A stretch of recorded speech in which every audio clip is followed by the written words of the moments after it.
इन्नल हम्दलिल्लाह नहमदुहु व नस्तईनुहु व नस्तगफिरुह व नऊज़ु बिल्लाहि मिन शुरूरि अनफुसिना व मिन सय्यिआति अअमालिना मन यहदिहिल्लाहु फला मुज़िल्ल लहु व मन युज़लिल फला हादिय लहु व अशहदु अल्ला इलाहा इल्लल्लाहु वहदहु ला शरीका लहु व अशहदु अन्न मुहम्मदन अब्दुहु व रसूलुहु अम्मा बाद फ़इन्न खैरल हदीस किताबुल्लाह व खैरल हदी हदी मुहम्मदिन सल्लल्लाहु अलैहि वसल्लम व शर्रल उमूरि मुहदसातुहा व कुल्ल मुहदसतिन बिदअह व कुल्ल बिदअतिन ज़लालह व कुल्ल ज़लालतिन फिन्नार फ़अऊज़ु बिल्लाहि मिनश शैतानिर रजीम बिस्मिल्लाहिर रहमानिर रहीम क़ाफ़ वल क़ुरआनिल मजीद बल अजिबू अन जाअहुम मुन्ज़िरुम मिनहुम फ़क़ालल काफ़िरून हाज़ा शैउन अजीब अइज़ा मितना व कुन्ना तुराबन ज़ालिका रज्उन बईद क़द अलिमना मा तंक़ुसुल अर्ज़ु मिनहुम व इंदना किताबुन हफ़ीज़ बल कज़्ज़बू बिल हक़्क़ि लम्मा जाअहुम फ़हुम फ़ी अम्रिन मरीज अफ़लम यंज़ुरू इलस समाइ फ़ौक़हुम कैफ़ बनैनाहा व ज़य्यन्नाहा व मा लहा मिन फ़ुरूज वल अर्ज़ मददनाहा व अलक़ैना फ़ीहा रवासी व अंबतना फ़ीहा मिन कुल्लि ज़ौजिन बहीज तबसिरतन व ज़िक्रा लिकुल्लि अब्दिन मुनीब व नज़्ज़लना मिनस समाइ माअन मुबारकन फ़अंबतना बिही जन्नातिन व हब्बल हसीद वन्नख़्ल बासिक़ातिन लहा तलउन नज़ीद रिज़्क़न लिल इबादि व अह्यैना बिही बल्दतन मैतन कज़ालिकल ख़ुरूज कज़्ज़बत क़ब्लहुम क़ौमु नूहिन व अस्हाबुर रस्स व समूद व आदुन व फ़िरऔन व इख़्वानु लूत व अस्हाबुल ऐकति व क़ौमु तुब्बा कुल्लुन कज़्ज़बर रुसुल फ़हक़्क़ वईद अफ़अयीना बिल ख़ल्क़िल अव्वल बल हुम फ़ी लब्सिन मिन ख़ल्क़िन जदीद वक़ाल अल्लाहु तबारक व तआला फ़ी मक़ामिन आख़र यमहक़ुल्लाहु रिबा व युरबिस सदक़ात। मोहतरम हाज़िरीन और पर्दानशीन ख़वातीन इस्लाम, सबसे पहले तमाम किस्म की तारीफ़ तौसीफ़ की बरियाई व बड़ाई उस अल्लाह रब्बुल आलमीन के लिए लायक व ज़ैबा है जिसने हम सब को इस रुए ज़मीन के अंदर पैदा फरमाया। बादहु दरूद व सलाम हो तमाम अंबिया अलैहिमुस्सलातु वस्सलाम पर, बिलख़ुसूस हमारी आखिरी नबी सरताज रसूल सय्यदुल कौनैन जनाब मुहम्मदुर रसूलुल्लाह सल्लल्लाहु अलैहि वसल्लम पर। हाज़िरीन किराम, हम्दो सलात के बाद हमारी आज की गुफ्तगू का उन्वान है कुछ अहम बातें। कोई ख़ास उन्वान हमने इंतखाब नहीं किया है। हमारे इलाक़े के अंदर जहाँ हम रहते हैं चंद ख़राबियाँ जो शरई एतबार से गलत हैं और हम इलाक़े में देख रहे हैं, उनकी इस्लाह की गर्ज़ से इस उन्वान का इंतखाब किया गया है। निकात की शक्ल में, पॉइंट की शक्ल में चंद बातें आपकी खिदमत में रखेंगे। आप सब हज़रात गौर से सुने, क्योंकि हर एक से मुतालिक बातें होंगी और हमारे फ़ायदे दुनिया और आखिरत की अच्छाई के लिए ये बातें हम इंशाअल्लाह रखेंगे। हमारे इलाक़े के अंदर जिसमें हम बसते हैं, हम सब जानते हैं ये मुसलमानों की बस्ती है। हमारा एक दीन है, दीन इस्लाम, जो दुनिया के तमाम अदियान में सबसे बेहतर और सबसे अच्छा दीन है, जिसने हमें यह तालीम दी है कि मौत के बाद हम एक दूसरी ज़िंदगी में कदम रखने वाले हैं, जो ज़िंदगी असल ज़िंदगी है जहाँ सदा रहना है। और अल्लाह रब्बुल आलमीन ने वहाँ की बेहतरी के लिए बेशुमार अंबिया अलैहिमुस्सलातु वस्सलाम को इस कायनात के अंदर भेजा। उसकी आखिरी कड़ी हमारे और आपके आखिरी नबी जनाब मुहम्मदुर रसूलुल्लाह सल्लल्लाहु अलैहि वसल्लम थे। हम और आप उनके उम्मती हैं और नबी सल्लल्लाहु अलैहि वसल्लम ने ज़िंदगी के हर मोड़ पर हमारी और आपकी सही रहनुमाई की है। कैसे चलना है, कैसे बातें करनी है, तिजारत का क्या अंदाज़ है, इलाके में लोगों के दरमियान बातचीत का क्या सलीक़ा है।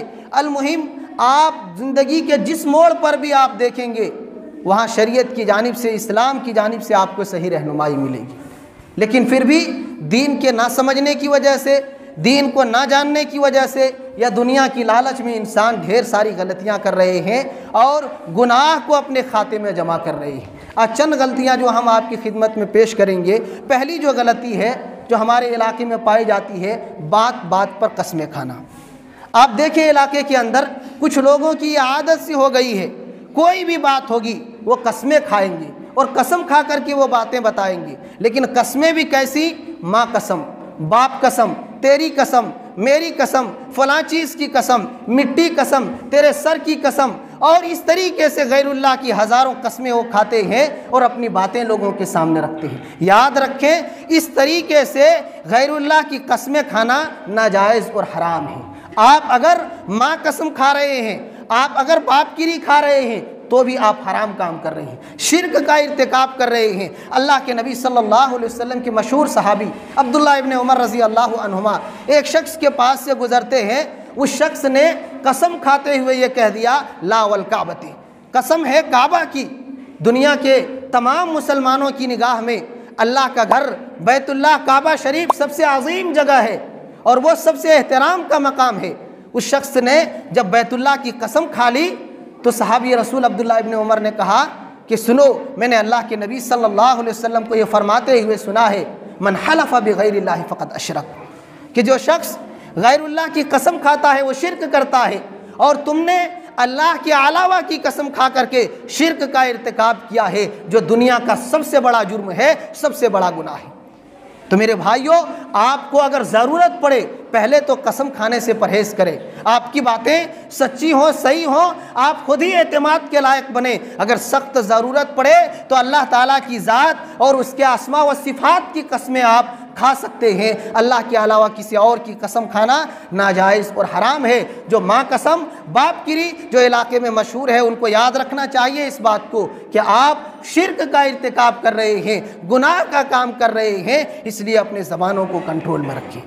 ये पहली चीज़ है। दूसरी बात यह है कि बात बात पर गाली। इलाके के अंदर एक माहौल बन चुका है, चचा भतीजा का रिश्ता हो, आपसी दोस्त की बात हो, जब भी मुलाकात करते हैं, जो इस्लाम ने तालीम दी है, इस्लाम की जो पहचान है, उसको छोड़ करके अगर चचा है वो भी गाली देता है, वापस भतीजा है वो भी वापस गाली ही से इस्तकबाल करता है। न सलाम है न कलाम है, दोनों जानिब से गाली है। ऐसे ही अगर बात करें औरतों की तो मर्दों से कहीं ज़्यादा इस बुराई में, इस गुनाह में औरतें मुलविस हैं। अगर घर के छोटे छोटे झगड़े हो जाए, अगर फसलों के बारे में कोई झगड़ा हो जाए, किसी के जानवर के बारे में झगड़ा हो जाए, छोटे छोटे बच्चे आपस में लड़ पड़े, माएँ दोनों जानिब से तनतना उठती हैं, झगड़े के लिए तैयार होती हैं, और ऐसी ऐसी गालियाँ, अल्लाहु अकबर, कि अगर एक गैरतमंद इंसान सुन ले तो उनके कान के पर्दे फट जाए। ऐसी ऐसी गालियाँ औरतें देती हैं लोगों के सामने भरे मजमे पर। इसलिए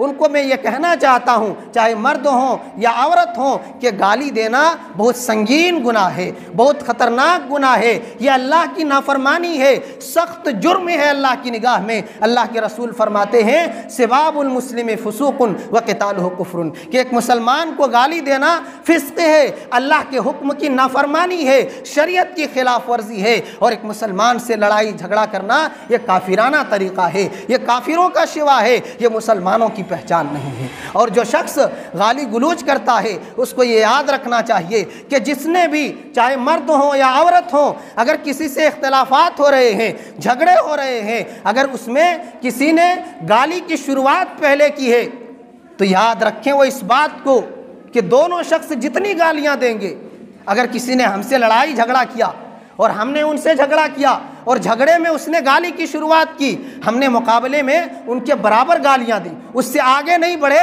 और झूठी बातें नहीं की, अल्लाह के रसूल फरमाते हैं दोनों का गुनाह गाली शुरू करने वाले को मिलेगा। अल्लाह अकबर, कितना बड़ा वबाल है। औरतें घंटों घंटा लड़ती हैं और गालियां चलती रहती हैं उनकी ज़बानों से। वो याद रखें कि औरत जो हमारे से मुकाबले में लड़ रही है, उनकी सारी गालियां भी जिसने गाली की शुरुआत की है, अल्लाह के रसूल फरमाते हैं दोनों वबाल उसी के ऊपर आने वाला है। दोनों का गुनाह जिसने गाली की शुरुआत की है, पहले जिसने गाली दी है, उसी शख्स को, उसी मर्द और औरत को सारा का सारा गुनाह मिलेगा, चाहे जितनी गालियां उसे उस जगह दी जाएंगी और उस झगड़े में होंगी। लिहाजा सोचना चाहिए, एक तो अपना गुनाह मिलेगा ही, ये गुनाह है, अल्लाह की नाफरमानी है, और दूसरी चीज़ ये कि दूसरे का गुनाह भी आप ही के ऊपर लादा जाएगा। और अल्लाह के रसूल ने यह भी कहा है कि अगर दोनों झूठ बोल रहे हो, दोनों एक दूसरे पर इल्ज़ाम लगा रहे हों, दोनों एक दूसरे को बुरा भला कह रहे हो और दोनों गलत हों और दोनों की जानिब से गालियां हो रही हों, तो ऐसी सूरत में दोनों के दोनों शैतान हैं। वो मोमिन नहीं है उस वक्त। उनका ये काम बता रहा है कि वो दोनों शैतान है। शैतान उन दोनों को उकसा रहा है आपस के मोहब्बत में दरार पैदा करने के लिए, आपस में तनाव पैदा करने के लिए। एक जगह रहते हैं, वहाँ दूरियां और इख्तलाफात पैदा करने के लिए ये शैतान बीज बो रहा है, दोनों को उकसा रहा है और ये दोनों खूब गालियां दे दे करके खुद को शैतानी सिफत से मुत्तसिफ कर रहे हैं और अपने आप को शैतान बना रहे हैं। लिहाजा मेरे भाइयों, मेरी बहनों, आपके लिए आपके ज़बानों की ये ख़तरनाकी आखिरत में बर्बादी का सबब है। सबसे ज़्यादा इंसान जहन्नम में अपने ज़बान की वजह से जाएंगे। आप अगर गाली गलूज करते हैं तो नुकसान आपका होने वाला है। मरने के बाद अल्लाह के यहाँ हिसाब आपको देना है। इसलिए हम यही कहना चाहते हैं इस नुक्ते पर कि अगर इख्तलाफात हो जा रहे हैं, झगड़े हो जा रहे हैं, बहसो तकरार हो जा रही हैं, तो उसका हल है बैठकर हल निकाला जाए, आपसी बातें की जाए, उसके लिए वक्त निकाला जाए और सही अल्फाज के साथ, सही बातों के साथ उस मसले का हल निकल सकता है। आप घंटों घंटा लड़ते हैं लेकिन कोई हल नहीं निकलता, सिवाय ये कि दोनों जानिब से दोनों अपनी ज़बानों को, अपने अखलाक और अपने किरदार को ख़राब करते हैं। इसके अलावा कोई हल नहीं निकलता। अगर आप हल निकालना चाहें तो अच्छे तरीके से उस इख्तिलाफ और लड़ाई झगड़े का हल निकल सकता है। इसलिए हम मुसलमान हैं, अपनी ज़बान को ख़राब करने से बेहतर है कि उसका सही हल तलाश किया जाए, अच्छे तरीके से उस मामले को सुलझाने की कोशिश की जाए। इंशाअल्लाह बग़ैर गाली गलूज के, बग़ैर आपस में लड़े झगड़े हुए वो मामलात हमारी सुलझ जाएंगी। अगर फसलें तबाह हुई हैं, बच्चे लड़े हैं, तो हम बैठकर बातें करें, दोनों आपस में अपने बच्चों को समझाएं और दोनों एक दूसरे को कहें कि अच्छी निगरानी करें और इस तरीके से मसाइल हल किए जा सकते हैं। लिहाजा अगर हम अपने आप की हिफाजत ना करेंगे तो कौन आएगा हमारे किरदार और हमारे अखलाक की हिफाजत करने के लिए? हम ही को करना पड़ेगा। लिहाजा मेरे बहनें और मेरी माएँ और मेरे भाइयों और बुजुर्गों, अपनी ज़बानों की हिफाजत करें। उसको किसी भी बात को अपनी ज़बान से अदा करने से पहले उसको 1000 मरतबा तोल लिया करें कि ये बात सही है या गलत है, ये गुनाह की बात है या नेकी की बात है। अगर गुनाह की बात है तो दिल में दबा लिया करें कि यही आपके लिए भलाई है, इसी में आपके लिए खैर है। आप ज़बान से निकालेंगे, आपके रजिस्टर में, गुनाहों में, आपके काले करतूतों में और आपके तबाही के असबाब में ये लिख दिया जाएगा और आप बर्बाद हो जाएंगे। लिहाजा मेरे भाइयों, अपने ज़बानों को कंट्रोल में रखें। एक तीसरी चीज़ और तीसरी बात जो इस सिलसिले में है वो ये है कि दूसरे के माँ बाप को गाली देना। ये गाली तो एक आम बात है ही है, बच्चों की वजह से भी देते हैं और दूसरे बातों की वजह से। एक ख़ास वजह आप देखेंगे, हर शख्स जो आपसी मजाक वाले हैं दूसरे की माँ की या बाप की गाली देते हैं। ये भी माँ की जानिब से गाली देते हैं, वो भी सामने में माँ और बाप के जानिब से गाली देते हैं। क्यों भाई? चचा भतीजा का रिश्ता है, हमारा मजाक चलता है, ये मजाक वाला रिश्ता है। आपको याद रखना चाहिए, आपको याद रखना चाहिए इस बात को कि आप किसी और को गाली नहीं दे रहे हैं। दूसरे के माँ बाप को गाली देना असल में अपने माँ बाप को गाली देना है। ये मैं नहीं कह रहा, अल्लाह के नबी सल्लल्लाहु अलैहि वसल्लम की मशहूर हदीस है, सही मुस्लिम की रिवायत है। अल्लाह के रसूल फरमाते हैं, मिनल कबाइर शत्मुर रजुल वालिदैहि। बड़े बड़े गुनाहों में से, ख़तरनाक गुनाहों में से एक गुनाह ये है कि आदमी अपने माँ बाप को गाली गलूज करे, अपने वालिदैन को बुरा भला कहे, उनको गाली दे। अल्लाह के रसूल से पूछा गया, अल्लाह के रसूल, इंसान माँ बाप को कैसे गाली देगा? जो इंसान गैरतमंद है, जिसको माँ बाप के अदब व एहतराम का कोई ख्याल है, जो वाक़तन माँ बाप की फरमाबरदार औलाद है, वो कैसे ये तस्वुर किया जा सकता है कि अपने माँ बाप को वो गाली दे?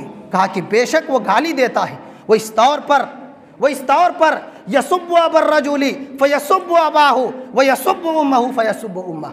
आदमी दूसरे के माँ बाप को गाली देता है तो बदले में दूसरा शख्स उसके माँ बाप को गाली देता है। इस तरीके से आदमी सबब बनता है अपने माँ बाप को गाली दिए जाने का। तो मेरे भाइयों, क्या कर रहे हैं हम? क्या कर रहे हैं हम एक सख्त बात यहाँ कहना चाहते हैं, वो ये है कि ऐसी औलाद से बेहतर है कि आदमी बे औलाद मर जाए, जिसके बाल बच्चे, जिसकी औलाद अपने माँ बाप के लिए गाली का सबब बनते हों। ऐसी औलाद के जीने से क्या फ़ायदा है? ऐसी औलाद के रहने से क्या फ़ायदा है? कितने ऐसे हैं जिनके वालिदैन मर चुके हैं, माँ बाप इस दुनिया से जा चुके हैं, आज वो बात बात पर दूसरे को माँ बहन की, उनके बाप की गालियां देते हैं और मरने के बाद अपने माँ बाप के लिए दुआ करने की कभी तौफीक नहीं हुई। लेकिन वो बदकिस्मत, वो नालायक औलाद अब भी मरने के बाद भी अपने माँ बाप को चैन से सोने नहीं देता और उनको गालियों का तोहफा पहुँचाता है। तो क्या फ़ायदा है ऐसी नालायक औलाद से? इन आदमी बेहतर है कि बेऔलाद रहे, बेऔलाद रहे। इसलिए अपनी ज़बानों को किसी भी सूरत में, चाहे मजाक ही में हो, किसी को गाली देने से बचा करें कि वो गाली पलट कर आपके माँ बाप को आने वाली है। और अल्लाह के रसूल फरमाते हैं, सहाबा इकराम ताज्जुब से पूछते हैं अल्लाह के रसूल से, अल्लाह के रसूल कैसे ये तसव्वुर किया जा सकता है, एक अक्लमंद इंसान, बालिग इंसान अपने माँ बाप को गाली कैसे दे सकता है? कहा वो इसी तरीके से देता है, दूसरे के माँ बाप को गाली दे करके सारी गालियाँ अपने माँ बाप के खाते में ले जाकर डालता है। इसलिए मेरे भाइयों, अगर आप अपने माँ बाप के लिए दुआ नहीं कर सकते हैं, आपकी किस्मत में नहीं लिखी है कि आप इबादत करें, माँ बाप के लिए कुछ करें, तो कम से कम अपने माँ बाप को नुकसान ना पहुँचाएं, उनको कम से कम गाली ना दें। दूसरे को गाली देना, दूसरे के माँ बाप को गाली देना, अपने माँ बाप को गाली देना है। लिहाजा अपनी ज़बान को कंट्रोल में रखें, अपने माँ बाप के लिए जितना कर सकते हो दुआएं करें, उनकी रहमत के लिए, उनकी मगफिरत के लिए, उनकी बख्शिश के लिए, उनकी बेहतर ज़िंदगी के लिए, उनके चैन और सुकून के लिए, आखिरत में उनके साथ जन्नत में जाने के लिए। इस तरीके के अल्लाह ताला से माँ बाप के लिए दुआएं करें। चाहे जाए कि आप माँ बाप के लिए गालियाँ पेश करें, दूसरों को गाली दे दे करके अपने माँ बाप को गाली दिया करें। मेरे भाइयों, ये तीसरी खराबी जो हमारे इलाके के अंदर बड़ी कसरत के साथ पाई जा रही है, हमारे भाइयों से कहना है यही कि आप मजाक करें जायज़ हद तक, जहाँ तक गुंजाइश है आप अच्छी बातें करें। मजाक में भी जिस तरीके से गुनाह की बातें करते हैं, अच्छी बातें भी कही जा सकती हैं। अगर चचा भतीजा का रिश्ता है, बड़ा अजीम रिश्ता है, वो आपके बड़े हैं, आप उनके छोटे हैं, वो मोहब्बत से आपके साथ पेश आए, आप शफकत का बर्ताव उनके साथ करें, उनको अच्छी तरबियत दें, अच्छी चीज़ सिखाएं कि आप बड़े हैं। और छोटों को यह गुजारिश करता हूँ कि आपके बड़ों का एहतराम करें और उनसे अच्छी चीज़ें सीखें। चाहे जाए कि अपने चचाओं को, अपने दादाओं को, अपने बेटों को गाली दे करके उनको बुरा भला कहें और अपने आप को गुनाहगार बनाएं। तो ये तीसरी बात थी। चौथी बात ये है जो हमारे इलाके के अंदर पाई जाती है, चौथी खराबी, अपनी औलाद के लिए बद्दुआ करना। आज ये भी खराबी बिल्कुल आम है इलाके के अंदर और कोई इनकार नहीं कर सकता। माँ बाप जब बच्चे से थोड़ा नाराज़ हो जाते हैं, चाहे नाफरमानी की वजह से, चाहे बच्चे के बात ना मानने की वजह से, बच्चे के ज़िद करने की वजह से, या बच्चों की जानिब से तकलीफ़ आने की वजह से, माँ बाप जब तकलीफ़ महसूस करते हैं, बच्चों की तकलीफ़ ज़्यादा हो जाती है या बच्चे ज़्यादा सताते हैं, परेशान करते हैं, तो ऐसी सूरत में नाराज़गी की हालत में माँ बाप अपनी औलाद के लिए बद्दुआ कर दिया करते हैं कि तेरा बेड़ा गर्क हो जाए, तू सत्यानाश हो जाए, तुझे कभी चैन और सुकून ना आए, तेरी औलाद तुझे सताए, जिस तरीके से मैं परेशान हूँ, मेरी ज़िंदगी में तू तबाह हो जाए, मैं तुझे तबाह होते हुए देखूँगी या देखूँगा। इस तरीके के कलिमात माँ बाप कहते हैं। आपको शायद एहसास ना हो कि आप अपने औलाद के हक़ में जो बद्दुआ कर रहे हैं। अल्लाह के रसूल फरमाते हैं कि 3 दुआएं ऐसी हैं कि उसके कबूल होने में कोई शक ही नहीं है। एक माँ बाप की बद्दुआ है, एक माँ बाप की बद्दुआ है। आप अगर नाराज़गी की हालत में अपनी औलाद के लिए बद्दुआ कर रहे हैं तो खुद ही आपको आगे चलकर एहसास होगा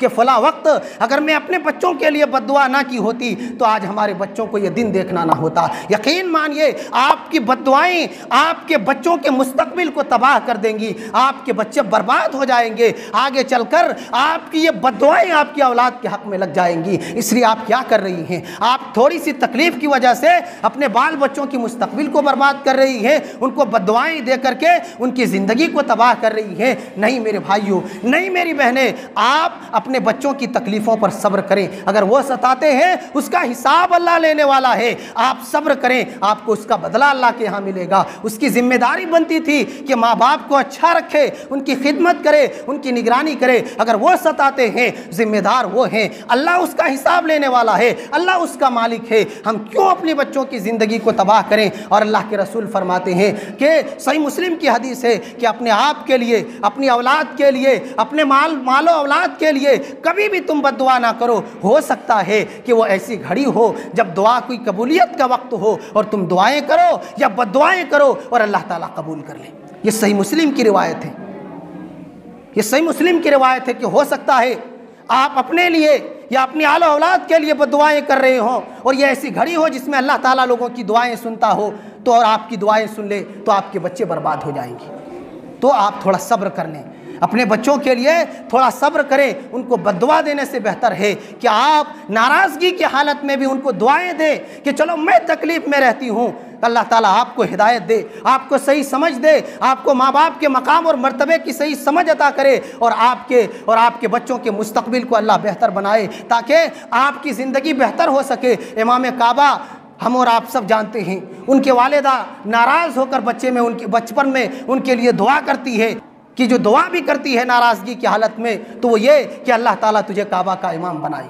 माँ की वो दुआ लग गई और आज वो कई सालों से काबा के इमाम है, काबा के इमाम है। नाराज़गी की हालत में उन्होंने माँ के लिए दुआ की थी, माँ ने अपने बच्चे के लिए दुआ की थी। लिहाजा आप नाराज़ भी हों तो आपके बच्चे हैं, आपकी औलाद हैं, थोड़ी देर के लिए नाराज़गी है, लेकिन ये थोड़ी देर की बद्दुआ उनकी पूरी मुस्तकबिल को तबाह कर देने वाली है, क्योंकि अल्लाह ताला फ़ौरन उनकी दुआओं को कबूल करता है, ताख़ीर नहीं करता और कोई शक नहीं है उसकी कबूलियत में। लिहाजा ये चौथी बात है कि अपनी औलाद के हक़ में बद्दुआ ना करें। और औलाद से गुजारिश है, बाल बच्चों से गुजारिश है कि कभी ऐसा मौका ना दें कि माँ बाप आपसे इस कदर नाराज़ हों, इतनी तकलीफ़ महसूस करें कि आपके लिए दुआ के बजाय बद्दुआ के लिए अल्लाह के यहाँ हाथ उठा दें। लिहाजा अपने माँ बाप की खिदमत करें, उनकी सही तरीके से निगरानी करें, उनको अच्छी तरीके से उनकी खिदमत करके अपने आप को जन्नत का हकदार बनाएं और कभी भी उनकी बद्दुआ लेने की कोशिश ना करें, बल्कि खिदमत करके हमेशा उनकी दुआओं को अपनी झोली में भरने की कोशिश करें कि ये आपकी ज़िंदगी के लिए भी और आपकी आखिरत के लिए बेहतर है।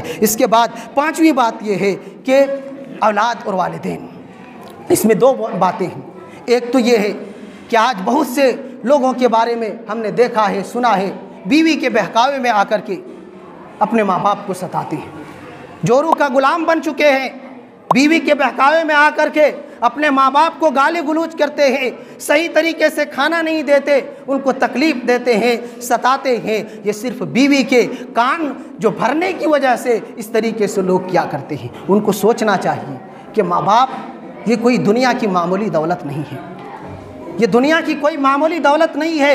इंसान के लिए दुनिया की तमाम नेमतों में, तमाम दौलतों में माँ बाप सबसे अनमोल तोहफ़ा है, सबसे कीमती दौलत हैं। ये हीरे और जवाहरात से भी बेहतर हैं। ये ऐसे ख़जाने हैं कि दुनिया में इंसान पैसे के ज़रिया, माल के ज़रिया, तरक्की के ज़रिया सारी चीज़ें ख़रीद सकता है, लेकिन ये दौलत अगर एक मरतबा ख़त्म हो गई, इंसान को कभी मौका नहीं मिलता। और ये कोई मामूली दौलत नहीं है। माँ के कदमों तले जन्नत है, बाप जन्नत का दरवाज़ा है। माँ की खिदमत करेंगे, जन्नत आपके कदमों तले है। बाप की खिदमत करेंगे, आसानी के साथ जन्नत के दरवाजे में दाखिल हो जाएंगे। माँ की नाफरमानी, बाप की नाफरमानी, माँ बाप को तकलीफ देना, ये बच्चों के लिए बर्बादी का ऐलान है। आपके बच्चे आगे आपके सताने के लिए तैयार हैं। आज माँ बाप को आप कमज़ोर समझते हैं, कल आपके बच्चे उससे ज़्यादा कमज़ोर आपको सताएंगे। आप क्या समझ रहे हैं हम बुढ़ापे की दहलीज पर कदम नहीं रखेंगे? इस खुशफहमी में ना रहे, आपका दौर भी आने वाला है, आपके वो बुढ़ापे का ज़माना भी आने वाला है जब आपके बच्चे आपको सताएंगे। इसलिए आप अगर बुढ़ापे में अच्छा सहारा चाहते हैं, आज माँ बाप अजीम नेमत हैं, कीमती दौलत हैं, इनकी खिदमत करके जन्नत का हकदार बनाएं अपने आप को। अल्लाह ताला ने कहा वला तकुल्लहुमा उफ़्फ़िन वला तनहरहुमा, अपने माँ बाप की खिदमत करो, अच्छा बर्ताव करो उनके साथ और उफ तक ना कहो। उनकी परेशानी को देखकर आज तो माँ बाप अगर खांस भी दे तो बच्चे कुछ ऐसे नालायक हैं कि अपने माँ बाप को कहते हैं ये बुढ़ा खांसता है, ये बुढ़ा तकलीफ दे रहा है, ये नींद को ख़राब कर रहा है, ये घर को ख़राब कर रहा है। मेरे भाइयों, ये आपके वालिदैन हैं। उसी खांसी को, उसी तकलीफ को अगर आप अच्छाई समझकर जन्नत को पाने के लिए अगर खिदमत के ज़रिए अंजाम देते हैं तो आपके लिए मुबारकबादियाँ हैं, आपके लिए अच्छाई ही अच्छाई है कि अल्लाह ताला का ऐलान है अपने माँ बाप को उफ तक ना कहो। वो चाहे जो कुछ कह दें, वो चाहे जो कुछ कर दें, लेकिन उनको तुम कुछ नहीं कह सकते, उनको तकलीफ़ नहीं दे सकते, उनको सता नहीं सकते, उनको बुरा भला नहीं कह सकते। उनकी खिदमत करना,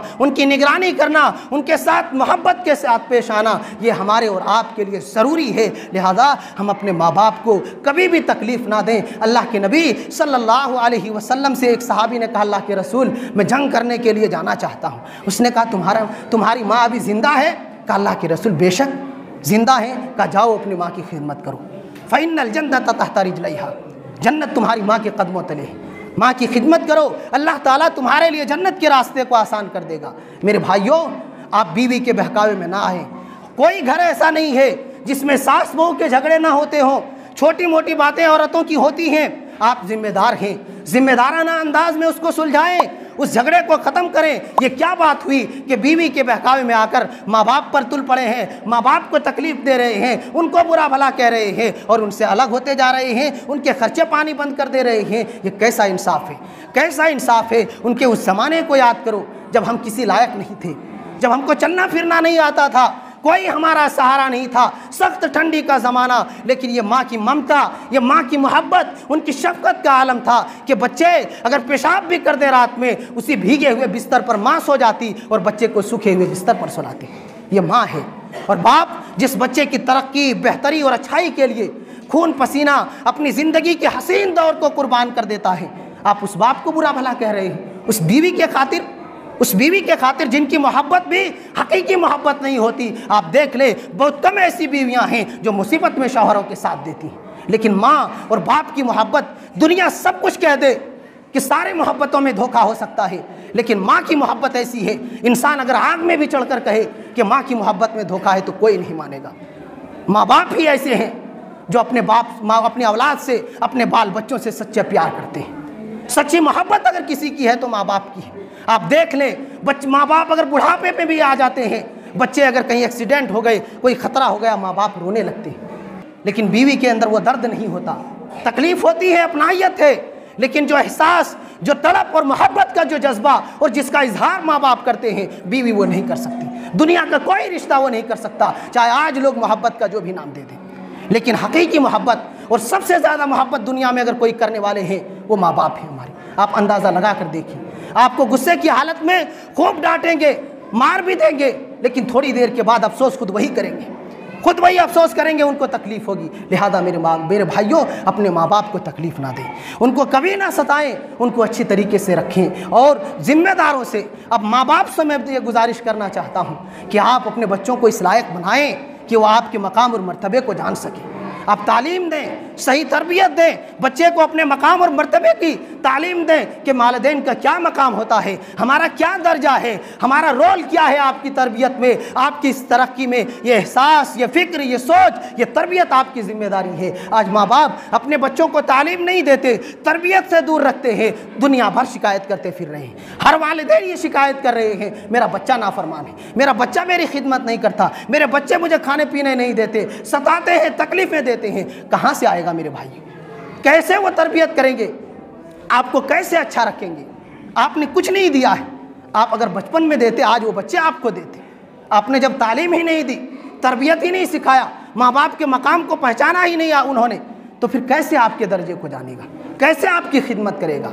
इसलिए गुजारिश है ज़िम्मेदारों से कि आप रूखी सूखी ज़िंदगी गुजार कर बच्चों को तालीम दें, सही तरबियत दें, अच्छा इंसान बनाएं, ताकि आपके बच्चे आपके मकाम और मर्तबे को पहचान सके, आपके मकाम और मर्तबे को जान सके। और कुछ वालिदैन ऐसे हैं जो बच्चों की छोटे छोटे बातों की वजह से नाराज़ हो जाते हैं, बातचीत बंद कर देते हैं, खाना पीना उनके यहाँ नहीं खाते। तो ऐसा ये माँ की ममता और बाप के शफ़क़त के ख़िलाफ़ है। आपके बच्चे हैं, गलतियाँ करते हैं, आप ज़िंदा हैं, अभी जब तक आपके बच्चे ज़िंदा हैं, वो अगर बुढ़ापे तक पहुँच गए, आपकी निगाह में वो बच्चे ही हैं। आप तरबियत करें, आप उनको समझाते रहें, उनको बताते रहें। नाराज़गी भी हो तो थोड़ी देर के लिए, अपने बच्चों से बातचीत बंद ना करें, खाना पीना बंद ना करें, कि वो आपकी औलाद हैं। आप अगर तरबियत ना करेंगे, आप उनको अगर बेयारो मददगार छोड़ देंगे तो कौन उनकी निगरानी करेगा? इसलिए बच्चे अगर गलती करते हैं, कहीं उनसे, उनकी बीवियों से, उनके बच्चों से गलती होती है, बच्चों को कहें, आप अपनी औलाद को बताएं कि फ़लाँ जगह तकलीफ़ हुई है, इसलिए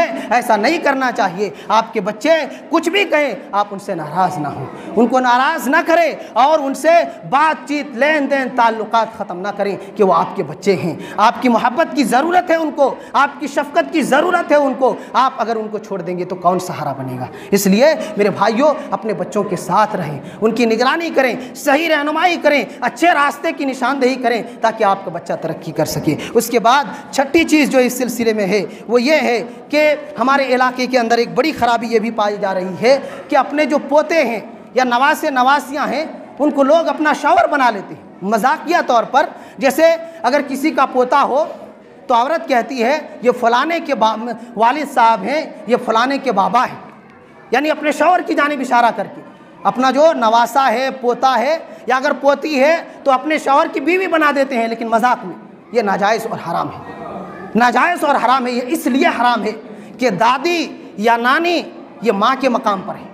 जिस तरीके से कोई ये नहीं कह सकता कि मेरी माँ मेरी बीवी है, उसी तरीके से कोई ये नहीं कह सकता कि मेरा पोता मेरा शौहर है, भले ही मजाक में सही हो, क्योंकि ये मजाक का हक है ही नहीं, ये मुहर्रमात में से है। दादी हमारी महरम है, वो हमारी माँ के मकाम पर है। जिस तरीके से माँ का एहतराम है, माँ का मर्तबा और मकाम है, वैसे ही हमारी दादी या हमारी नानी का मकाम है। उनसे गलत मजाक नहीं कर सकते, गलत बातें नहीं कह सकते। और इस तरीके से जो फलाने के अब्बा या फलाने की अम्मा जो नवासी या पोते पोतियाँ को कही जाती हैं, ये चीज़ हराम है, नाजायज़ है, क्योंकि दादी माँ के मकाम पर है और माँ के साथ कोई गलत मजाक नहीं करता, माँ के साथ कोई गलत बात नहीं कहता, माँ को कोई अपनी बीवी नहीं बनाता। वैसे दादी और नानी भी है, नाना और दादा भी है कि वो अपने नवासे या नवासी को अपनी बीवी या अपना शौहर नहीं करार दे सकता है, भले ही मजाक में सही। इसलिए इस आदत को छोड़ें। जो हमारा पोता है असल में वो हमारा बेटा है, या हमारी पोती है हमारी बेटी है, हमारा नवासा है हमारा बेटा है वो असल में, क्योंकि औलाद की औलाद अपनी औलाद के मानिंद है। लिहाजा इन गलतियों से हम अपने आप को बचाएं। उसके बाद सातवीं बात यह है कि हमारे इलाके के अंदर हर जगह औरतों की बेपर्दगी है, लेकिन यहाँ मैं दो बातों की तरफ इशारा करना चाहता हूँ। पर्दा ये ख़वातीन के लिए इस्लाम में लाजिम और ज़रूरी करार दिया गया है। बेपर्दगी ये इस्लाम की तालीमात के ख़िलाफ़ है, ये बेइज़्ज़ती है, ये बेइज़्ज़ती है और इस्लाम की तौहीन है बेपर्दगी। अल्लाह ताला ने मोमिनात से, तमाम मोमिन औरतों से कहा, कुल्लिल मुमिनात यग़ज़ुज़्न मिन अब्सारिहिन्ना व यहफ़ज़्न फ़ुरूजहुन्ना। ऐ मेरे नबी सल्लल्लाहु अलैहि वसल्लम, आप कह दीजिए मोमिना औरतों से कि वो अपनी निगाहों को नीची रखें, अपनी शर्मगाहों की हिफाजत करें। वला युब्दीना ज़ीनतहुन्ना इल्ला मा ज़हरा मिन्हा, और अपनी जीनत का, अपनी खूबसूरती का, अपने जिस्म का इजहार ना करें, अपनी जिस्म की नुमाइश ना करें, उनको छुपा करके रखें। और अल्लाह ताला ने उसी आयत के अंदर आगे फरमाया है, वलयज़रिबना बिखुमुरिहिन्ना अला जुयूबिहिन्ना, और अपनी दुपट्टाओं को, अपनी ओढ़नियों को अपनी गिरेबानों में डाल लिया करें।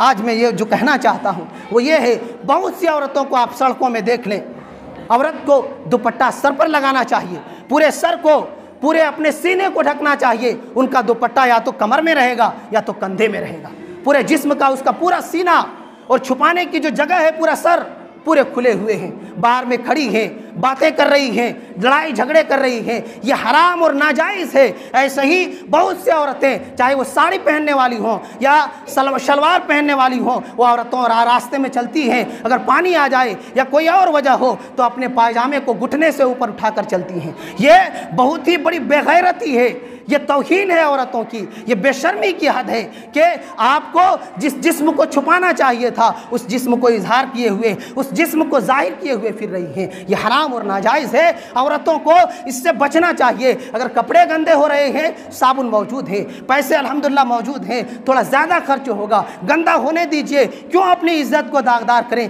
क्यों अपने जिस्म की नुमाइश करें। और दुपट्टे सबके पास हैं, वो दुपट्टा किस काम का जो आपके जिस्म को ना छुपाए, वो कपड़ा और वो निकाब किस काम का जो आपके जिस्म की नुमाइश कर दे, आपका पूरा जिस्म जाहिर हो जाए। वो पर्दा नहीं है, बल्कि वो औरियानियत है, वो बेहयाई है, वो बुराई की दावत है। लिहाजा तमाम ख़वातीन से और घर के ज़िम्मेदारों से ये कहना चाहता हूँ, आप कैसे बेगैरत ज़िम्मेदार हैं, कैसे मर्द हैं। आपकी बीवियाँ बेपर्दा होकर बाहर में खड़ी रहती हैं, बाहर में घूमती हैं और अपने पर्दे का कोई ख्याल नहीं रखती, फिर भी आपको एहसास नहीं होता, आपकी जो नहीं रेंगती, आपको कोई फिक्र नहीं होती। आप कैसे बेगैरत मर्द हैं, आपकी मर्दानगी कहाँ चली गई, आपकी गैरत कहाँ चली गई, आपका ईमान कहाँ चला गया, आपके दीन की सही तालीमात कहाँ पहुँच गई हैं। आप कैसे मुसलमान हैं कि अपने बीवी बच्चों की तालीम, उनकी सही तरबियत और उनके इज्जत व आबरू का कोई लिहाज नहीं है। कैसे मुसलमान हैं आप। एक शायर ने कहा था कि लड़कियों की हया ही है जेवर, लड़कियों की हया ही है जेवर, नेक सीरत हसीन सूरत है। चाहे कॉलेज में हो या हो घर में, चाहे कॉलेज में हो या हो घर में, उनकी इज्जत ही उनकी दौलत है। अगर उनकी इज्जत आबरू सलामत रहे, उनकी इज्जत आबरू सलामत रही तो हमारे घर की सबसे बड़ी दौलत है। इसलिए कि औरत ये मामूली चीज़ नहीं है, इसको छुपा कर क्यों रखा गया है। हम कीमती चीज़ों को, सोने चांदी को घर में छुपा करके रखते हैं। शरीयत ने औरतों के बारे में कहा इनको पर्दे से रखो, क्योंकि जिस तरीके से वह कीमती हैं हमारे लिए, हमारे बीवी बच्चे, हमारी औरतें इस्लाम के लिए, मुसलमानों के लिए ऐसे कीमती जौहर हैं। ये हीरे हैं हमारे लिए, हमारे घर की इज्जत है, हमारे घर की शान है, इसलिए इनकी बेइज्जती हमारी बेइज्जती है। मेरे भाइयों, हम और आप अपने बच्चों की, अपने बीवियों की सही तरबियत करें, उनके पर्दे का इंतज़ाम करें। एक दो बात है, 4-5 मिनट लग जाएगा, लेकिन बहुत ही अहम बात है ग्रुप के सिलसिले में। 3-4 तरीके के ग्रुप हमारे इलाके में हैं। एक ग्रुप जो है वह औरतों का 10-10 रुपये जमा किया जाता है और फिर बाहर से उनके पास 50,000 लाख रुपए पैसे आते हैं, उनमें तकसीम किया जाता है, फिर सूद समेत ये पैसे वापस किए जाते हैं। ये पूरा जो प्रोसेस है, ये पूरा जो मामलात हैं, सब के सब में सूदी चीज़ दाखिल है। सूद का लेना, सूद का देना, ये चीज़ इसमें शामिल है। दूसरी चीज़ ये है कि एक और ग्रुप का सिस्टम है, उसमें आप लोन कह लें कि आदमी 10,000 20,000 लेते हैं, फिर उसको सूद समेत चुकाया जाता है, हफ्ते हफ्ते करके, महीने महीने करके उसको चुकाया जाता है। तो ये दोनों तिजारत हराम है।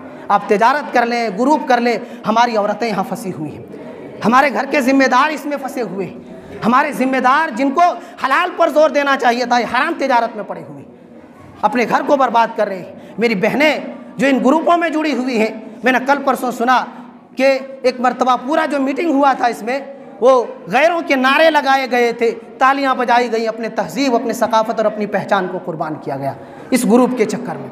मेरे भाइयों, कहाँ जा रहे हैं? अपने बीवी बच्चों को कहाँ ले जा रहे हैं? इन हराम चीज़ों के जानिब। आज तक ये ग्रुप नहीं थे, क्या आपके बाल बच्चे पल रहे थे कि नहीं पल रहे थे? ये ग्रुप से पैसे नहीं आ रहे थे, आपके बच्चे जिंदा थे कि नहीं थे? आप पल बढ़ करके बड़े हुए कि नहीं हुए? अगर आज ये ग्रुप के पैसे, हराम की ये पैसे अगर घर घर में ना पहुँचे तो क्या जिंदा नहीं रह सकते हैं? रह सकते हैं। ये जिम्मेदारों की कोताही है, ये औरतों की बेदीनी का नतीजा है। हर घर में हराम दाखिल हो चुका है। जो लोग चाहते थे कि मुसलमान हराम से जुड़े, मुसलमान का दीन और ईमान बर्बाद हो जाए, हम इन तिजारतों के ज़रिया, इन ग्रुप्स के ज़रिया अपने घरों में हराम को दाखिल कर रहे हैं। फिर शिकायत करते हैं, बीमारियां आती हैं, घर में बरकत नहीं आती, घर में कमाते हैं नज़र नहीं आता, घर में सुकून नहीं है। कहाँ से आएगा? पूरी तिजारत हराम की है, बच्चों की परवरिश हराम की है, आपका खाना पीना हराम का है, आपका लेन देन हराम का है। कहाँ से आपके घर में बरकत आएगी? कैसे आएगी आपके घर में बरकत? इन बच्चों को आप कहेंगे मुजाहिद बने, इन बच्चों को आप कहेंगे गाजी बने, इन बच्चों को आप कहेंगे दीन का सिपाही बने, इन बच्चों को कहेंगे माँ का फरमा बरदार बने। कैसे हो सकता है?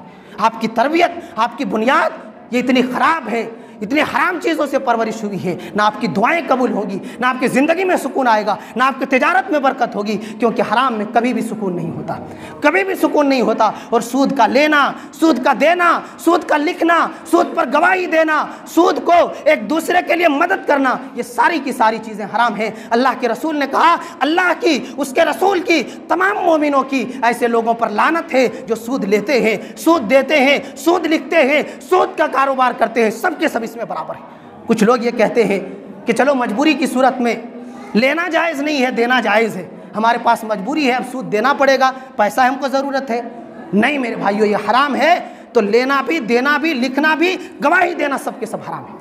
अल्लाह ताला ने कहा यमहकुल्लाहु रिबा व युर्बिस सदक़ात, अल्लाह सूद को घटाता है, तिजारत को बढ़ाता है। आपको लग रहा है सूद में फ़ायदा है, ज़्यादा पैसे आ रहे हैं, कुरान कहता है हकीकत की निगाह से देखिए सूद में खसारा है, ये बर्बादी है, घाटे का सौदा है, तिजारत में फ़ायदा है। इसलिए हलाल तिजारत कीजिए। अल्लाह ताला तिजारत को हलाल करता है, सूद को हराम करता है। और जो लोग सूद लेते हैं, अल्लाह ताला फरमाता है क़यामत के दिन जब हम इसे ऐसे लोगों को उठाएंगे तो इस कदर ये लोग उठेंगे जैसे शैतान ने छूकर पागल बना दिया हो। और क़यामत के दिन अगर इंसान पागल नजर आए और पागल की शक्ल में उठाया जाए तो उससे बड़ा बदनसीब इंसान कौन होगा। जब खुशनसीबी का दिन था, इनाम का दिन था, वो दिन हम पागलों की शक्ल में अल्लाह के सामने पेश किए जाएं, अपने बदअमाली की वजह से, अपने बदकिरदारी की वजह से, अपने गलत तिजारत की वजह से, तो ऐसे लोग क़यामत के दिन पागलों की तरह अल्लाह रब्बुल आलमीन के सामने उठाए जाएंगे जो सूदी लेन देन करते हैं। इसलिए मेरे भाइयों, ये दोनों जो चीज़ें हमने ग्रुप्स का सिस्टम जिक्र किया है, दोनों में सूदी लेन देन है जो हराम है, नाजायज़ है, बहुत बड़ा गुनाह है। अल्लाह और उसके रसूल से जंग का ऐलान है कि जो लोग सूद लेना देना नहीं छोड़ते उसको चाहिए कि वो अल्लाह और उसके रसूल से जंग लड़ने के लिए तैयार हो जाए। ये इतना बड़ा गुनाह है। कौन सा मोमिन है जो अल्लाह और उसके रसूल से जंग करने की ताकत रखते हो? कोई सोच भी नहीं सकता। लेकिन ये इतना बड़ा गुनाह है कि उसको चाहिए कि अगर ये अमल ना छोड़े तो अल्लाह और उसके रसूल से जंग के लिए तैयार हो जाए। इसलिए मेरी बहनों, आप जिस तरीके से घर में अपने बच्चों का गुजारा कर लेती थी, इन ग्रुपों को छोड़ें, तौबा करें अल्लाह ताला से, और ये जो हराम के पैसे हैं, इन हराम के पैसों को अल्लाह के वास्ते छोड़ दें। जो आपके हलाल पैसे हैं सही जगह लगाएं। बकरी की तिजारत है, दूसरे जानवरों की तिजारत है, मुर्गी है, अंडे है और दूसरी चीज़ें हैं, आप तिजारत करें। घर से अच्छा खासा कमा सकती हैं, मेहनत मजदूरी करने की आदत है, घर से आप हलाल तरीके से इससे बेहतर अंदाज में कमा सकती हैं। हराम से तौबा करें। आखिरी बात जो बहुत अहम है, हमारे नौजवान तकरीबन बहुत ही तादाद में इसमें फंसे हुए हैं। एक ऐप है जिसमें 3,000 या 4,000 या 13,000 इस तरीके से मोटे मोटे रकम लगाए जाते हैं, मोटे पैसे लगाए जाते हैं और फिर परसेंटेज के हिसाब से किस्तवार उनको पैसे वापस मिलते हैं। सब नौजवान समझते होंगे ये तिजारत सही है या गलत है। पहला सवाल मेरा ये है कि आप पैसे क्या सोच कर लगाए, क्या सोच कर लगाए? हम कहीं भी पैसा दे रहे हैं, हम तो कुछ सोचेंगे ना कि क्या सोच कर लगाए। अगर आप ये सोच रहे हैं कि एक तिजारत है, कारोबार है, इसमें फ़ायदे आएंगे, वो तिजारत करेंगे, हमारे पैसे से सामान बेचेंगे तो ये फ़ायदे आएंगे, अगर आप ये सोच रहे हैं तो तिजारत का एक उसूल है, आपको ये भी सोचना चाहिए कि पैसा हमारा कहाँ लग रहा है। अगर हराम चीज़ हम उससे ख़रीद रहे हैं तो वो तिजारत हराम है, उसका फ़ायदा हराम है। सही चीज़ खरीद रहे हैं तो तिजारत सही है। तो अगर तिजारत कर रहे हैं आपका जवाब ये है कि हम तिजारत कर रहे हैं, तो फिर आपको क्या पता है कि वो कंपनी आपके पैसे से कौन सी तिजारत कर रही है, किस जगह पर आपके पैसे को लगा रही है? आपको अगर पता नहीं है तो फिर ये तो धोखे का कारोबार हुआ, धोखे की तिजारत हुई, और ये तो दुरुस्त नहीं हो सकता है। और अगर आपको मालूम है कि कंपनी जो तिजारत कर रही है वो सही जगह पैसे लगा रही है, तो भी एक और चीज़ को याद रखना है कि तिजारत का एक और उसूल और ज़ाब्ता है कि घाटा और फ़ायदा साथ साथ है। आपने सिर्फ फ़ायदे को निगाह में रखा कि हर दिन 700, 800, 1000, 2000 हमको आएंगे, लोगों को जोड़ेंगे उससे भी पैसे आएंगे। आपने घाटे का कभी नहीं सोचा है।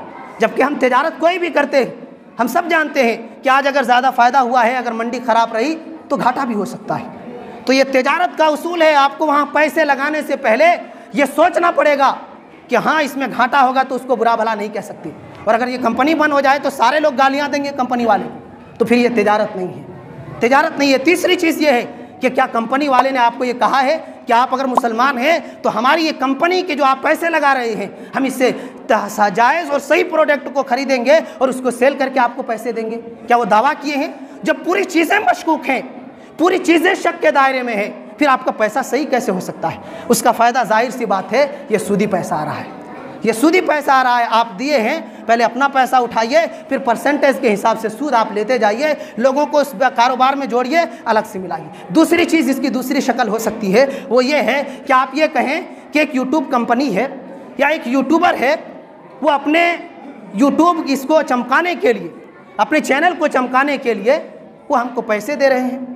ये भी एक सवाल आता है और लोगों ने कहा मुझे, तो मेरा सवाल ये उस पर कि अगर यूट्यूब की ये कंपनी है या जो भी है, अगर वो अपनी इस चैनल को प्रचार करने के लिए वो पैसे दे रही है, तो इतना बड़ा रकम हमसे क्यों लिया जा रहा है? 13,000, 26,000, 50,000 और 70-90,000 क्यों हमसे लिए जा रहे हैं? अगर उनका अपना प्रोडक्ट था, एक चैनल था, अगर हमको प्रचार करना है, हम परसेंटेज के हिसाब से कुछ लोगों को देंगे, जो हमको मर्जी होगी अपने चैनल को आम करने के लिए लोगों को फ्री में देंगे। और जैसे दूसरे आप सवाले करते हैं कि उनको इस्तेमाल करें, आपको कुछ पैसे फ़ायदे में मिलते हैं। तो अगर ये कहें आप, तो भी आपका ये कहना सही नहीं है, क्योंकि अगर ये सही होता तो आपसे पैसे नहीं लेते। आप इसका मतलब फ़ायदा सोच करके दे रहे हैं। और सबसे बड़ी चीज़ जिससे आपको पैसा मिल रहा है, जो वीडियो आप देखते हैं, शुरू में अच्छी वीडियोज़ आ रहे थे, हमारे दोस्तों ने, साथियों ने बताया कि शुरू में कुछ वीडियोज़ अच्छे आए, उसके बाद बाकायदा अपनी निगाहों से हमने देखा है कि उसमें गंदी तस्वीरें आती हैं, गंदे गाने आ रहे हैं, गलत नंगी तस्वीरों वाली गाने उसमें शेयर किए जा रहे हैं। हम उसका स्क्रीनशॉट लेते हैं, उसको लाइक करते हैं, फिर उसको उनके पास भेज देते हैं और हमको परसेंटेज पैसा मिलता है। यानी पूरा जो हमको पैसा मिल रहा है, यह हराम और फहश चीज़ जो हम फैला रहे हैं, ये गुनाह जो फैला रहे हैं, इसकी वजह से, इसको पसंद करने की वजह से, लाइक कमाना पसंद हुआ, पसंद करने की वजह से और उनको भेजने की वजह से हमको पैसा मिल रहा है। तो इस बुनियाद पर वाज़ेह लफ्ज़ों में हम कह सकते हैं कि ये जो ऐप वाला सिस्टम है ये हराम है। ये हराम है क्योंकि आपको पैसे जिस बुनियाद पर मिल रहे हैं वो चीज़ ही हराम है। गंदी फिल्मों का देखना, उसका प्रचार करना, उसको पसंद करना, उसके बुनियाद पर पैसे कमाना, ये सारी चीज़ें हराम हैं। और सबसे बड़ी बात, आप जिस पैसे की बात कर रहे हैं, जिस पैसे की आप बात कर रहे हैं, इसके पास कोई सबूत नहीं है। आप जिसको लगाएं, एक इसके गूगल के अंदर एक ऐप है, आप गूगल के अंदर एक ऐप है, वो कभी भी आपसे पैसे कमाने के बाद वो ऐप को बंद कर सकते हैं। आप तकते रह जाएं, किसको पूछेंगे? ना कोई उसका पूछने वाला है, ना कोई इसका जिम्मेदार है, ना हिंदुस्तानी कंपनी है, बाहर कंट्री की ये कंपनी है, किसको पूछेंगे? तो ये भी यहाँ भी पूरा का पूरा धोखा है। आपका पूरा बायोडाटा, आपकी पूरे बायोडाटा और पूरे आपके बैंक अकाउंट के रिलेटिव सारी जानकारी उसके पास है। वो आपके बैंक से कभी भी पैसे मार सकते हैं। हाँ, एक होशियारी यहाँ आप ये कर सकते हैं कि थोड़ा पैसा कमाने के बाद अपने पैसे अकाउंट से पैसे निकाल लेंगे। मेरे भाइयों, आज तरक्की का ज़माना है, लम्हों में इंसान के जेब खाली किए जाते हैं। वो इतने बड़े अगर पैमाने पर वो इसको फैलाए हुए हैं, वो इतने पागल नहीं हैं। आज आप गरीब हैं, लॉकडाउन का ज़माना है, कम कमाते हैं, हो सकता है अल्लाह ताला कल आपको अच्छा दे दे, अच्छा कमाने लगे, लाखों में आपके बिजनेस चलने लगे, पूरे डिटेल उनके पास मौजूद है। आज नेट के ज़रिए क्या नहीं किया जा सकता है। हो सकता है वो सेटिंग कर दे बाद में जा करके, और लाख से ऊपर जिनके भी अकाउंट में बैलेंस है उनका कोई निशान लगा दे, उनका निशान लगा दे, और वो सारे के सारे चेक करें कि अभी फ़िलहाल किन किन लोगों के पास, जिनको मैंने जमा किया था, जिन तक ये बिज़नेस फैलाया था, किन के पास लाख से ज़्यादा जमा है, पैसे जमा है। वो एक क्लिक में पूरा डिटेल देखेंगे, सब साफ कर लेंगे। आज आपके पास पैसे हैं, निकाल लेंगे, कल कहाँ जाएंगे, पूरा डिटेल उनके पास है। उनका कोई भी चीज़ आपके पास मौजूद नहीं है। किस बुनियाद पर मेरे भाइयों आप इतना बड़ा धोखे का काम कर रहे हैं? समझें, दिमाग लड़ाएं। सिर्फ पैसे को बर्बाद करके, और ख़ास करके अकाउंट, सबके पैसे तकरीबन कम ज़्यादा उसी में रहते हैं। क्यों मुस्तकबिल को बर्बाद कर रहे हैं?